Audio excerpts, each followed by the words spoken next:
this is Kat from The Artist Hustle. There's so much more than just going to class, getting a gig and auditioning. If you want to be considered as a professional in Australia and beyond, then there are a number of things that you can do to be seen. As a working professional, it has come to my attention that opportunities can be created by you. And what doesn't get talked about enough are the business practices within that. And these videos will show you what I mean. We have Catherine Alcorn from Tenacious Seed Presents to discuss with me at The Artist Hustle the entrepreneurial skills needed to create business and sustain yourself as a business and everything in between. So grab a pen and take notes because her information is priceless. Let's talk about mindset because it is a huge component to making it in this industry or at least sustaining yourself. So you've been in the biz for a while. Let's talk about it. How have you managed that space? Something interesting you said just then is making it. What does making it look like? I did that for a reason. Yes. Well, making it has changed dramatically for me over the course of my career from when I was, a little girl wanting to make it, as in Hollywood and, the Hollywood Bowl, which is still on my list. But I think that making it is different for everyone. Yes. Is making it becoming a superstar? Is making it performing one night at Claire's Kitchen in your first ever cabaret where you've never spoken to an audience before? Is making it, like me, working as a full-time artist in Australia since 2015? I think it's important to, again, remain fluid and adaptable with that idea because you will be faced with challenges. You are going to be faced with so many challenges that are going to crush you and then just elate you like you've never felt anything before. Yeah. So understanding, number one, that you are a piece in a puzzle of all of this. I auditioned for musical theatre for 15 years. I was auditioning before I got cast in my first musical last year, 2023. So for years I was crushed about not becoming employed or not getting into a show. Then I had a realization that I'm not sure that I would be fulfilled performing 8 shows a week in the same show without the freedom to do what I have, built my career on. So it just comes with so much learning and so much experience that I can say, learning how to deal with rejection is an art in itself. Learning how to audition is an art in itself. Learning how to manage the ups and the downs is a full-time job. So and then there are real highs and real lows. Very much. That's it is thing. The complete end of the spectrum. And you really get thrown curveballs. Like I remember one of the real low moments was basically getting told that I had the job. And I was in LA and I was auditioning for other things and I was told, you're going to get the job. You've got the role. Like, who was telling you that? Agent, casting. Okay. Yeah. Okay. The information was given. Right. And so they were like, don't do anything. And I felt quite stuck because it sounded it was happening. And then one day I just got told, oh, you didn't get it. And it was just because someone higher up had decided to pull my headshot out and pull someone else's headshot in. And that was it. And my whole world just was like crushed. So how did you handle that? I felt isolated because I was in LA. So By yourself? I didn't have my typical support system, Yeah. physical contact. Virtually, yes, they were there, but I just didn't have that there. I had friends, so I really leaned on them for that. But yeah, it was that thing of like, I am really feeling that. And I wanted to isolate myself for a little bit. But then I had to really think about where I was because I was in LA and I had invested so much money in being there and not to waste time. I was like, you can have your moment, feel it, but get back out there and go back to class and re-inspire yourself again, because it's not because you can't act or you're not capable. You're very capable of doing it. But I was in a place mentally already where I had mindset tools, and I knew what that looked like for me, and I was aware of what those things can look like in me, which could look very different for you. Yep. And when you go through the real lows, you know. So yeah, I would love to hear how you've managed that space, what kind of tools you've used. Oh, look, there are times when I just haven't managed, you know, and that's okay, because that is a learning process in itself. I have a similar story to you. I was up for the MC gig for a huge production that was coming to Australia. I was down to the last two. I did my initial audition, and they asked me to come back, and my family and I already had plans to travel to America for a holiday. So I'll take a step back though. What I had to do for this audition ended up costing me about $4,000. Wow. So I wasn't available for the Sydney dates. So I knew at that time I had put all of my eggs into that basket. Yeah. If I can't book a non-singing MC job where I have to interact with the audience who are predominantly women, if I don't get this, I'm done. So I wasn't available for the Sydney audition.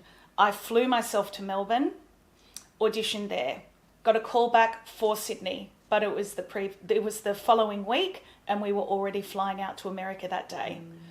I knew so much that I had to be in that room. I paid to change our tickets to America for my partner and my son. Did the audition, slayed. 100% slayed.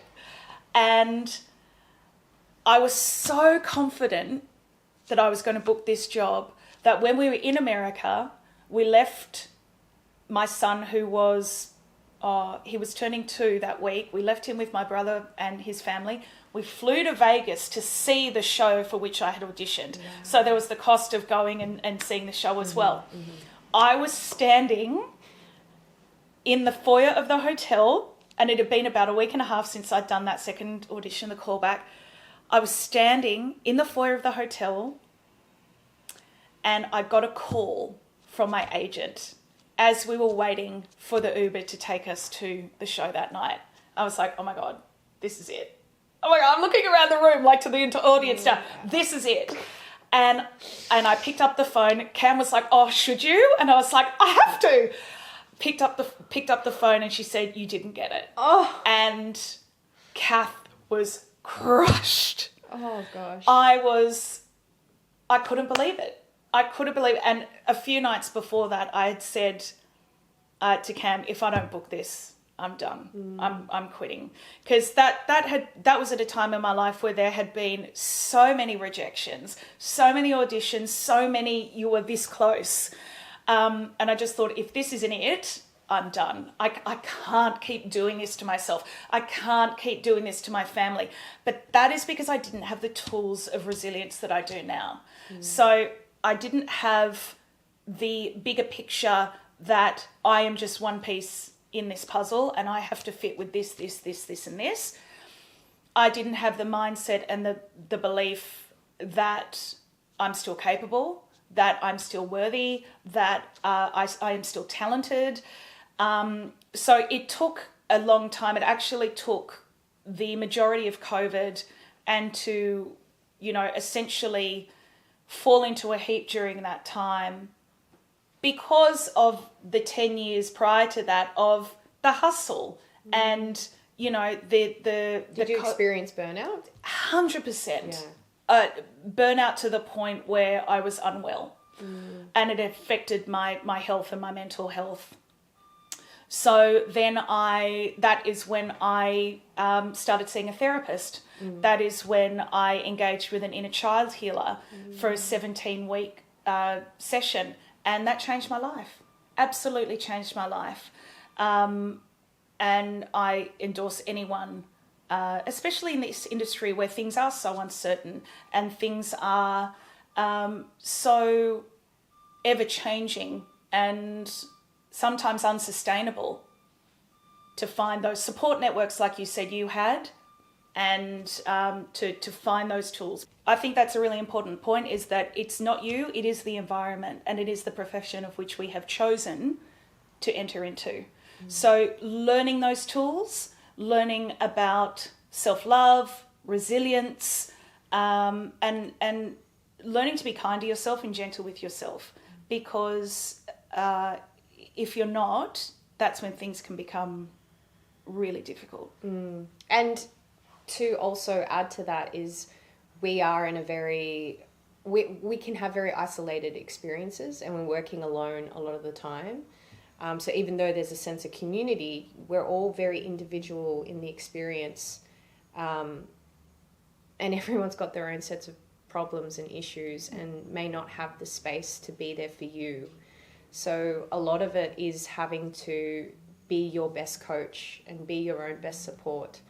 And I'm not saying you can't rely on others, but I think it's also that the people outside of the industry can really ground you, because I feel sometimes the people in the industry can kind of Cannot. perpetuate Yes, yeah.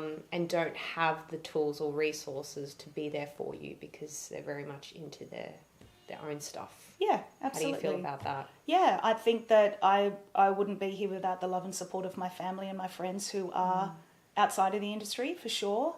I think that giving yourself time to break away from it and to stop thinking about it and get into nature and spend time with loved ones, surrounding yourself with people who love you and who know you and who understand you and who let you be yourself, is so important. Yeah, people who give you perspective, because we can be very self-absorbed at times and very into the career, and it's all about the industry and nothing else exists. But as I've come to learn from the pandemic is when all of that doesn't exist, who are you and what does that look like? And what does that feel like for you? And can you still be okay if the industry wasn't there? Because it shows that the relationship you have is a sustainable one, as opposed to one that might be a bit toxic at times. Yes, if you didn't have all of your plugins, your phone, your cup of tea, your television, the internet, radio, books, could you just sit with yourself? That is what my inner child healer, Louisa Cooper, taught me. Can you sit with yourself without all of these things that on a daily basis plug into our lives? Which are very much external things. They are all external. I need external things to make me happy. But or to keep me keep me focused, or to keep me occupied. Yeah. If you didn't have any of that, could you sit? Could you meditate? Are you happy within yourself to be able to sit without anything around you? And be able to look at the small stuff too. Like this is going into gratitude and the idea of the forms of meditation that can exist through mindfulness, and how you choose to see the world is invaluable, because it allows you to then see that there is good in everything that happens, or you can at least find a lesson. There's a lesson in everything that happens, yeah. Yeah. There's not necessarily good in everything that happens, but there is most certainly a lesson. So historically for me, I've always had those light bulb moments where a few months down the track, if I haven't gotten a job, if that contract fell through, I've gone, why? Why has that happened in that moment of discovering that thing has not eventuated? But a few months down the track, I always go, oh, that's why. And so by that happening, in those moments, in those crucial moments where you're finding, in those acute moments when you're finding out that you didn't book the gig, or that festival has fallen over, or, your tour is not happening, I can now go, there is a lesson in this and it will present itself to me shortly. Yes. So that is trusting the process, which I think as humans in any industry, in any season of your life, having those tools is so important.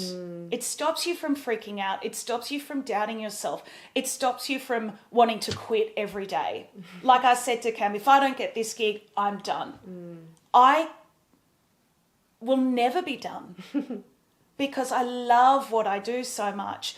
It brings me so much joy. It's so much of who I am. So I will never be done. So I don't say that anymore because it's not true for me. And what I really love about what you're saying is being able to take a step back and be more objective about the experience, because we can be very like enmeshed and intertwined, very personal about it. Very codependent on it. Very codependent. Yeah. And it makes sense because a lot of us naturally have gravitated into this because we danced or sung or were creative as children, and now we want it to make money for us. And so then all of the unhealed or unresolved stuff, or the reasons why we step into it, can kind of show up as the adult version of ourselves. I know certainly for me, like, why I probably stepped into this, the creativity and dancing and singing and acting, was because it allowed me to not be part of a world I didn't want to be part of. Yeah. Because it was filled with hurt and hardship. But being able to step into another character's shoes and put on this costume and do this and do that allowed me to be like, oh, this is what life can be about. But then the industry provides us with all of these rejection and expectations and comparison and this feeling of not being enough, or the self-worth that you put into every audition because you don't get feedback or you never hear anything. There's so many of these things that just tap these parts of ourselves that get activated. Yep. And if you don't find a way through that, because it's really important to go through the experience and release it as opposed to just pushing it down, which is something that I did very early on in my career. And then it would eventually come up as like this big thing, and then I'd completely fall apart. Or you get sick. Or you get sick. Your immune system can't cope. Yep. Your nervous system, your immune system. Yeah, which is such a huge component of the business formula and understanding that space. Because once you understand it, then you have the ability to change it. Exactly. And work with it. And manage it. And manage it. 100%. Beautiful. Is there anything else you want to share around mindset? Because there's also like what happens when you're in the world of many auditions, and what can come up from that of having to learn a lot of material in a short space of time. It can bring up anxiety. It can make you feel quite stressed. You can feel very overwhelmed. So how do you handle your mindset when you're in that space? I just prepare as much as I can. I do what I can in the season I'm in. I prepare to the best of my ability in that week, on that day, with the half an hour that they've given you to record 8 scenes in 5 different accents, you know. And I go into it. Look, I don't enjoy auditioning. I don't. I in fact think it's quite, you know, a ghastly environment. Some people are fabulous at it. Some people just are professional auditioners. Yeah. You know. But they're not so great when they have the gig. Well, that can also be true. That can also be true too. But I just go in, you know, I booked the first musical after 15 years of auditioning that I booked. I went into the room as the character on that day. So I dressed as the character. The scene was me having a conversation with my mum on the phone. I walked in mid-conversation. So I improvised, and then I went into the monologue and I booked it. I don't know if it was because I went into the character on that day, but that helped me to manage my anxiety and my nervousness and anything else that was happening for me that day. That was how I was able to control that environment. Yeah. And, you know, there's nothing that we can control in this world aside from the way that we react to something. What tools, business acumen, or strategies do you have now that you wish you had earlier on in your career?